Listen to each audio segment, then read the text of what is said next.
Bonjour à tous et bienvenue. Tout de suite, les titres de ce journal. Le sous-secrétaire d'État américain en tournée en Afrique de l'Ouest, David Hale, a été reçu récemment au palais présidentiel par le vice-président ivoirien Daniel Kablan-Duncan. Leurs entretiens ont porté sur la coopération économique Côte d'Ivoire, États-Unis d'Amérique.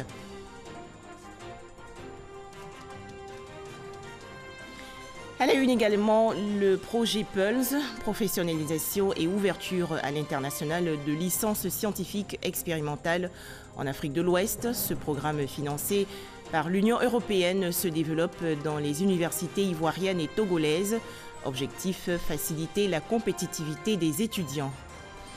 Enfin, 5 morts dans la région sud-est du Nigeria à quelques jours des élections générales.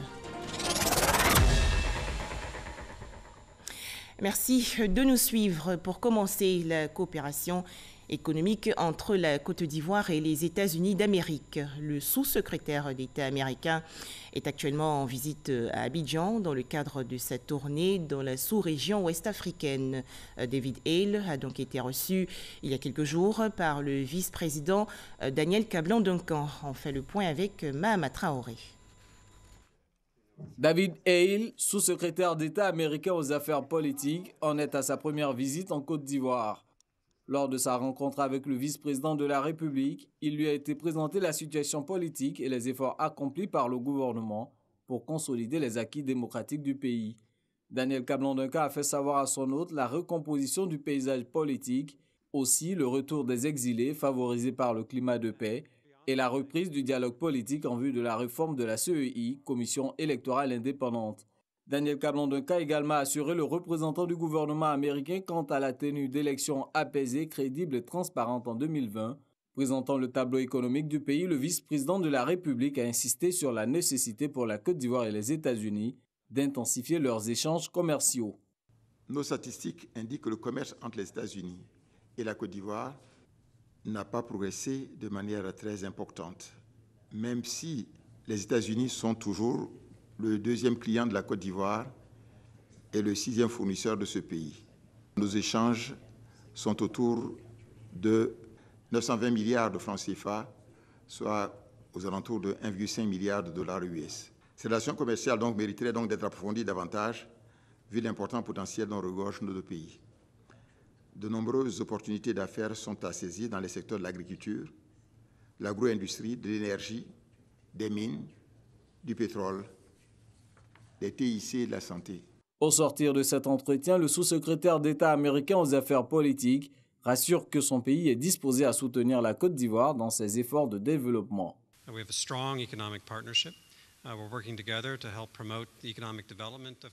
La situation économique en Côte d'Ivoire est reluisante et ça nous donne des perspectives pour le renforcement de nos relations économiques. En ce qui concerne les perspectives de 2020, le fort engagement des autorités ivoiriennes me rassure que ces élections-là vont se faire de façon juste, transparente et libre. Et cela nous donne beaucoup d'espoir quant au futur de la Côte d'Ivoire. Et nous sommes disposés à toujours continuer à apporter notre contribution, notre coopération au futur de ce pays. L'établissement des relations diplomatiques entre la Côte d'Ivoire et les États-Unis remonte au 21 novembre 1961. Après Abidjan, David Hale se rendra à Niamey, au Niger. On poursuit avec cette déclaration du gouvernement ivoirien suite au récent communiqué de presse de l'organisation Amnesty International.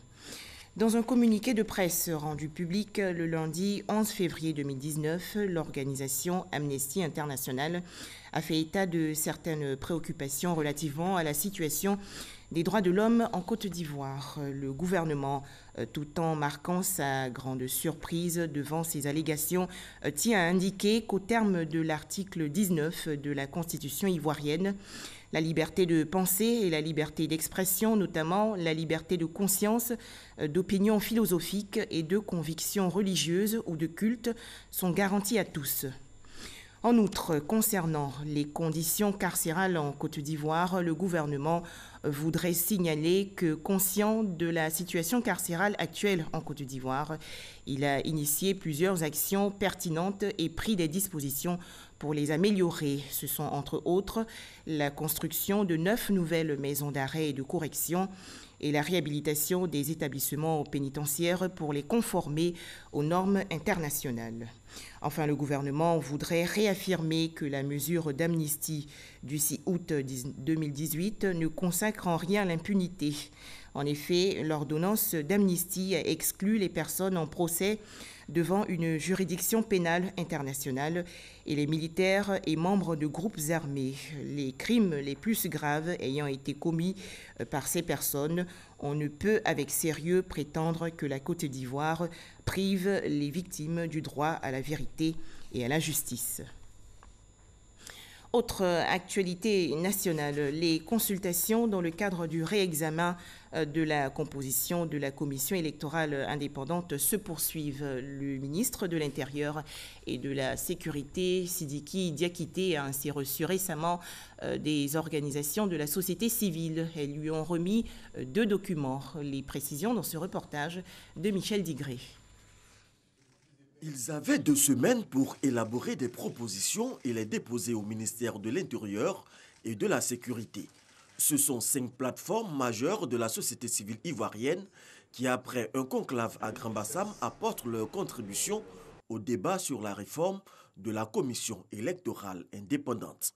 Et suite donc à nos travaux, nous avons donc sorti 2 documents. Le premier document donc fait une proposition de réforme de la commission électorale indépendante. Et le deuxième document qui fait donc une proposition de modification du code électoral. Vous savez bien qu'en novembre 2016, il y a une nouvelle constitution qui a été adoptée par la Côte d'Ivoire. Et donc cette constitution implique obligatoirement qu'il y ait une modification du code électoral. En recevant les 2 documents, le ministre de l'Intérieur et de la Sécurité a réitéré l'engagement du gouvernement et la volonté du président de la République à œuvrer pour la consolidation de la stabilité du pays à travers cette réforme de la CEI. Le président de la République n'a eu de cesse de rappeler sa volonté, dès après la fin du cycle électoral entamé en 2015, sa volonté de faire droit à toutes les requêtes formulées par les uns et les autres dès l'instant où cela venait d'acteurs essentiels, n'est-ce pas, de notre pays pour procéder à une revisite de ces différents textes de manière à nous faire arriver, n'est-ce pas, parvenir aux élections de 2020 dans un climat apaisé avec, n'est-ce pas, des dispositions consensuelles. Cette remise de contribution au ministre de l'Intérieur et de la Sécurité ouvre la voie à une seconde rencontre entre les organisations de la société civile et le Premier ministre comme établi par le mode opératoire des discussions. Mercredi 13 février 2019, c'est aujourd'hui la journée mondiale de la radio. Cet événement veut donc célébrer la radio et son impact sur nos vies. À noter que si dans les grandes villes, la radio est délaissée au profit des autres supports d'information, en zone rurale, en revanche, à Ouélé, dans la région du Ifou, est encore présente dans plus de 75% des ménages. On en parle avec Soro Corona de RTI Bouaké. Gabriel Nda est producteur d'EVA à Kwakoussekro dans la sous-préfecture de Ouélé, région de l'Ifou. Un poste radio accroché à son cou. Il récolte son caoutchouc. Quand je vais le matin dans mon champ, quand je saigne, je me pose au récepteur et je ne fais que écouter le poste à radio. C'est une manière de me distraire et de m'encourager pour faire mon travail. Quadio Sévérin est de retour des champs. Entouré de ses amis, il écoute des informations sur Radio Côte d'Ivoire. J'écoute beaucoup Matin Bonheur, voilà, Fréquence 2, la chaîne nationale. Et surtout l'émission de Rachinguessan Kwasi à 18h, je prends ça, j'écoute ça à 4h du matin. S'il y a une information, automatiquement, viens voir le chef. On a appris telle nouvelle, donc je te dis pour que tu publies ça à tes notables. Dans ce village de plus de 3000 âmes, la radio n'a pas encore perdu ses fonctions premières, à savoir informer, éduquer et distraire. Chacun trouve pour son compte. J'écoute Fréquence de 21h. En tout cas, j'écoute beaucoup, c'est très important. on donne des conseils à la femme, comme on fait dans le foyer. Je n'ai pas trop musique. C'est que si c'est fréquente de là qui m'intéresse beaucoup, où on donne des conseils à des femmes là. Avec l'introduction des nouvelles technologies d'information et de la communication, les traditionnels postes transistors cèdent la place au téléphone portable, moins lourd et encombrant. Radio, là, quand tu vas au champ, radio, vraiment c'est trop gros, mais portable, là, tu peux allumer et puis tu mets ça dans ta poche et puis bon, tu écoutes la radio. Là, c'est simple. Si dans les grandes villes, la radio fait place à d'autres sources d'information, en milieu rural, elle a toujours son importance. La radio est pour moi primordiale. C'est-à-dire que à travers la radio, je reçois beaucoup d'informations. Donc la radio, vraiment, c'est mon ami. Ça m'informe aussi. Parce qu'il y a certaines choses que je ne maîtrise pas, mais à travers les émissions, ça me ressource. Quand je vais au champ et que je suis seul, quand j'ai ma radio, c'est comme je suis avec un groupe d'amis.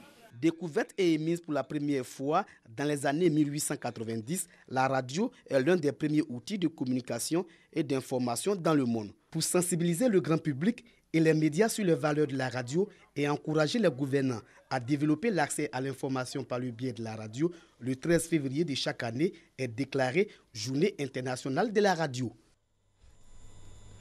Toujours en Côte d'Ivoire, de nouvelles dispositions pour favoriser et faciliter l'activité de la banque assurance. Un arrêté avait été pris en décembre 2018 par le ministère de l'Économie et des Finances. Le document abrogeait les dispositions contenues dans l'arrêté de l'année 2006. Le nouvel arrêté 2018 a donc été présenté et expliqué hier lors d'une rencontre organisée par la Direction générale du Trésor et de la comptabilité. Les explications de Francis Boiffaut. Parce que, peu connue et avec des acteurs exerçant souvent dans l'inégalité, la banque d'assurance représentait seulement 20% du chiffre d'affaires du secteur des assurances en Côte d'Ivoire. La commercialisation des produits d'assurance dans les banques, établissements financiers et microfinances est conditionnée par la délivrance d'une carte d'assurance. Les conditions d'attribution de ces cartes étaient tellement draconiennes qu'il était difficile pour le nombre d'agents que nous avons d'obtenir ces cartes-là. Et donc, on a vu avec le Trésor pour assouplir ces conditions, de manière à ce que nous puissions avoir ces cartes professionnelles pour nos agents et qu'ils puissent vendre les assurances, n'est-ce pas, dans la légalité. C'est désormais chose faite. Un nouvel arrêté a été pris par le ministre de l'Économie et des Finances après plusieurs séances de travail avec les banquiers, les responsables d'établissements financiers et de microfinance, ainsi que les agents de la direction des assurances du Trésor public. Ainsi, dans ce nouvel acte, les questions liées à la publicité, à la souscription de contrats et aux diligences à la charge des banques, des établissements financiers et des systèmes financiers décentralisés sont clairement traitées. Il s'agit là, par la réglementation de ces nouveaux canaux, à l'instar de ceux qui existent, d'une action visant à augmenter le taux de pénétration de l'assurance dans notre pays. Ce taux est actuellement de 1,4 contre 4% la moyenne africaine.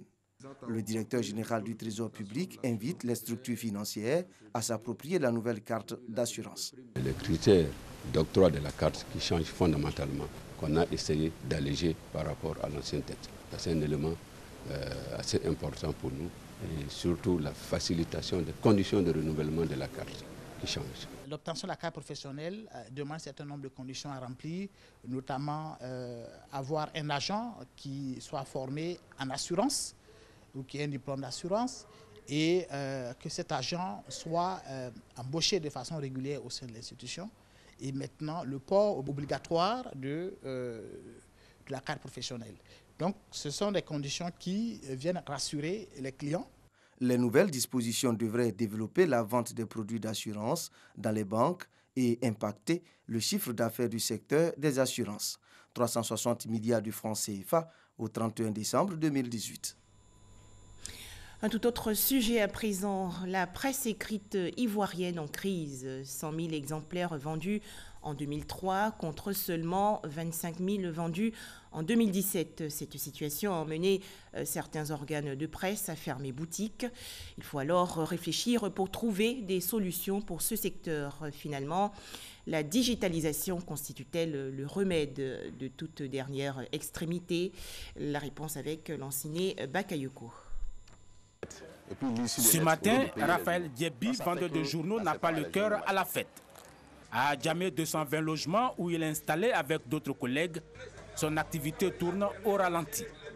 Les chiffres de vente des journaux ne font que baisser. Il y a quelques années, Diebi recevait par jour 800 numéros et vendait en moyenne 650. Aujourd'hui, il n'en vend que 200. Au moment de compter ses invendus, le kiosquier observe impuissant la mort de son activité. En voyant les invendus, nous tous on connaît qu'actuellement les journaux ne marchent pas. Avant, on ne comptait pas assez d'invendus comme ça. Si c'était avant là, il y a longtemps on est assis. Donc maintenant là, comme ça ne marche pas, on est obligé de s'arrêter là en train de compter invendus. On compte et puis on compte. Faute d'un lectorat suffisant, la presse papier voit son avenir en pointillé. De 100 000 exemplaires vendus quotidiennement en 2003, nous sommes aujourd'hui à moins de 25 000. C'est la conférence de rédaction à l'intelligence d'Abidjan à Cocody-Angré. Ils vont appeler pour acheter. C'est ce qu'il faut faire. Il faut qu'on puisse utiliser le site internet et puis notre présence sur les réseaux sociaux. Chute des ventes, recettes publicitaires insignifiantes, augmentation des frais d'impression. Voilà la situation de cet organe de presse, symptomatique de la plupart des journaux ivoiriens. On constate partout les chiffres de tous les journaux ont baissé. Et très peu de confrères sont aujourd'hui fiers de brandir le classement. De 1000 exemplaires vendus à ses débuts en 2003, l'intelligent d'Abidjan n'écoule plus que 600 journaux papier par jour sur les 3000 imprimés. Cocody Danga, la société de messagerie en charge de la distribution des journaux. Des montagnes de journaux invendus sont visibles. Edipresse elle-même est le témoignage de cette presse papier qui va mal. La société connaît des difficultés. Au bord de la banqueroute, elle accumule les déficits. À Marco Horizon 4, siège d'un autre quotidien abidjanais, Soir Info, le titre phare du groupe Olympe. À l'entrée, les trophées glanés au fil des années, fièrement placés dans cette armoire. Au dernier comptage trimestriel de 2018, le quotidien a vendu plus de 108 000 numéros. Il est 17 h et la conférence de une peut commencer. Une réunion à laquelle ne participent que les chefs de la rédaction pour discuter de la première page de l'édition du lendemain. On met tous les titres dans la boîte et on vote. Dans cette ambiance difficile de baisse des ventes, le groupe, une cinquantaine d'employés, essaie de résister.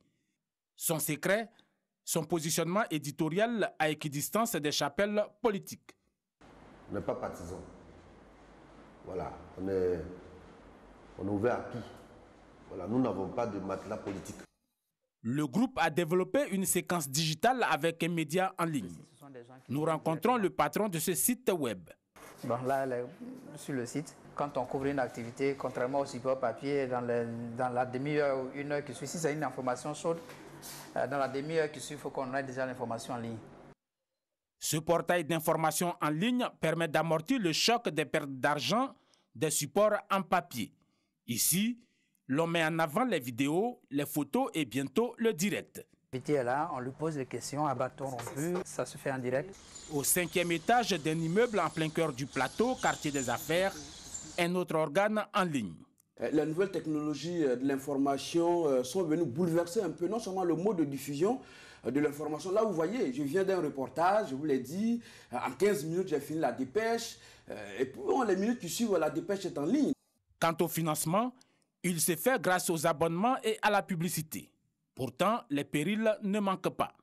Pour avoir accès à mon information, il faut débourser quelque chose, il faut être un client, il faut avoir un accès. Mais aujourd'hui, avec les réseaux sociaux, vous avez la même information de façon gratuite. Et du coup, qui va payer de l'argent pour avoir accès à cette même information? C'est là la problématique. Cette agence dispose de salles connexes où se font les mises en ligne des reportages photos et vidéos. Aujourd'hui, plus de 1000 sites Internet fonctionnent en Côte d'Ivoire pour un chiffre d'affaires encore indéterminé. Quant à la presse papier, le gouvernement tente de sauver les meubles grâce à l'aide publique. Depuis 2013, la subvention annuelle oscille entre 700 et 900 millions de francs CFA. Ce projet financé par l'Union européenne propose un programme pratique de licence en physique, biologie et chimie dans les universités ivoiriennes et togolaises. Le projet PULS, c'est son nom, a été lancé il y a quelques jours au pôle scientifique de l'université Félix Houphouët-Boigny de Cocody. Les explications de Isaïo. Il a constaté une absence de travaux pratiques en licence dans les sciences expérimentales dans les universités de l'Afrique de l'Ouest. Conséquence, les jeunes ont du mal à s'insérer dans le monde du travail. Pour pallier ce déficit, le projet PULS, professionnalisation et ouverture à l'international des licences scientifiques expérimentales en Afrique de l'Ouest, voit le jour. L'exercice de ces 3 jours devrait ainsi reposer sur la double nécessité d'évaluer pour redéfinir afin d'en finir avec les étonnantes disparités entre des entités pourtant membres du Conseil africain et malgache pour l'enseignement supérieur, CAMES, et du Réseau pour l'excellence de l'enseignement supérieur en Afrique de l'Ouest, RESAO. Notre projet s'inscrit totalement dans une dynamique de progrès de cet outil formidable qu'est la formation de nos jeunes citoyennes et citoyens. Ce projet vise à renforcer les licences scientifiques en physique, chimie et biologie dans un partenariat francophone de 5 universités de la Côte d'Ivoire et du Togo et 5 universités des pays de l'Union européenne. Le développement des connaissances, des compétences est bien sûr essentiel si nous voulons pouvoir assurer un développement économique, un développement humain, une inversion de la courbe démographique, ou en tout cas, si ce n'est pas une inversion, une maîtrise de cette question démographique, plus d'opportunités économiques, et surtout donner aux jeunes en fait, le pouvoir de saisir leur avenir. Ngo Bakayoko, au nom du ministre de l'Enseignement supérieur et de la Recherche scientifique, indique que ce projet entre dans la vision du chef de l'État de faire des universités ivoiriennes un levier de l'émergence à l'horizon 2020. Le projet PULS contribuera à accroître les compétences pratiques de nos étudiants et donc permettra d'accroître les facilités pour une insertion professionnelle. Votre action, qui consiste à la mise en œuvre de ce projet, s'inscrit dans la vision du président de la République de Côte d'Ivoire, son Excellence M. Alassane Ouattara. Le projet PULS, qui démarre par la Côte d'Ivoire et le Togo, va s'étendre dans les années à venir aux autres universités de l'Afrique de l'Ouest afin de rendre performant l'enseignement supérieur dans la région. Comment mettre fin aux inondations qui sévissent souvent dans le district d'Abidjan et dans les villes de l'intérieur du pays? Un comité interministériel a été mis sur pied. Les membres de ce comité ont pris des décisions, notamment l'entretien des ouvrages d'évacuation d'eau pluviale et la construction de barrages. On fait le point avec Grace Kando. Les inondations récurrentes lors des saisons de pluie dans le district d'Abidjan et des villes de l'intérieur, le gouvernement ivoirien n'en veut plus. Pour parer à de telles situations, un comité interministériel s'est réuni pour plancher sur les dispositions à prendre de façon consensuelle à l'approche des prochaines pluies. C'est entretenir les ouvrages de drainage des points critiques avant le début de la saison des pluies afin de prévenir les inondations de ces sites. Assurer la veille sur ces points critiques pendant la saison des pluies. Et les acteurs de la mise en œuvre de cette activité sont l'Office national de l'assainissement et du drainage. L'Office a au total 106 sites à traiter, la SODECI 22, les communes 72. Ça fait un total général global de 200. Ensuite, il y a le curage des ouvrages primaires de drainage. Alors, du 2 janvier au 30 avril, l'opération va courir et le taux d'avancement pour l'Office aujourd'hui, c'est de 25%. À l'Indénier, les 3 bassins que tout le monde connaît, c'est 30 000 mètres cubes de dépôt. Depuis la dernière intervention à aujourd'hui, on a 50%. Je voudrais rappeler que ces sites font partie d'un traitement qu'on appelle un engagement contractuel pluriannuel. Le comité interministériel s'était déjà réuni le 30 octobre 2018. Pour rappel, les pluies diluviennes qui se sont abattues sur le district d'Abidjan et des villes de l'intérieur l'année dernière avaient fait 20 morts et 136 familles sinistrées et déplacées. En Côte d'Ivoire, la carte de résident biométrique remplace désormais le titre provisoire de séjour, document d'identification délivré aux ressortissants des pays hors CEDEAO. Ces populations ont donc été invitées à se faire enrôler. Plus de détails avec Walter Amadou Ouattara. Contrôler le flux migratoire et maîtriser la traçabilité des personnes physiques séjournant en Côte d'Ivoire. Des raisons de la réactivation par le gouvernement de la carte de résident biométrique des ressortissants hors CEDEAO depuis le 13 avril 2017. Tout non-national hors CEDEAO âgé de plus de 16 ans résidant en Côte d'Ivoire dès 90 jours doit se munir de ce titre de séjour. Il est exigé pour l'accomplissement de tout acte de vie civile. Chers organismes de gestion des données à caractère personnel, en prenant cette circulaire, le ministre de l'Intérieur et de la Sécurité compte résolument sur votre pleine collaboration, votre pleine coopération en vue de réaliser les objectifs de l'État, notamment en matière sécuritaire, mais également en matière de planification du développement. Avant la mise en place prochaine du registre national des personnes physiques en Côte d'Ivoire, une campagne de sensibilisation est lancée depuis Abidjan. C'est une initiative de l'Office national d'identification ONI. Elle vise à inciter les personnes cibles à s'enrôler pour la carte de résident biométrique. Sur une population hors CEDEAO estimée à plus d'1 million de personnes, 17 000, soit 2% de personnes, détiennent à ce jour cette carte. Dans le cadre de la sécurité nationale, c'est une très bonne initiative.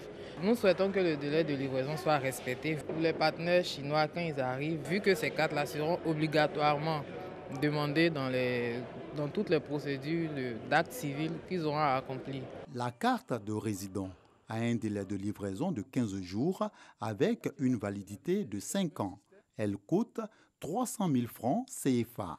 Grâce à un accord entre la Côte d'Ivoire et la France, les religieux et coopérants français payent 35 000 francs CFA. Pour les autres expatriés français, le coût est de 150 000 francs. Des nouvelles sportives à présent. Les chances de la SEC Mimosa s'amenuisent en Ligue africaine des champions. Les jaunes et noirs ont fait un match nul, 0 but partout avec le Mamelodi Sundowns d'Afrique du Sud. C'était hier au stade Félix Houphouët-Boigny. Hors de chez nous, des tensions au Nigeria à quelques jours des élections générales. 5 personnes ont été tuées dans le sud-est du pays dans des règlements de compte entre partisans de partis politiques. L'aide humanitaire est prévue pour le 23 février prochain au Venezuela, annonce faite par le président autoproclamé Juan Guaido qui défie ainsi le président Nicolás Maduro. Enfin, aux États-Unis, El Chapo reconnu coupable de 10 chefs d'accusation qui pesaient contre lui. Le narcotrafiquant mexicain devrait être condamné à la prison à perpétuité, mais la peine sera formellement annoncée au mois de juin prochain.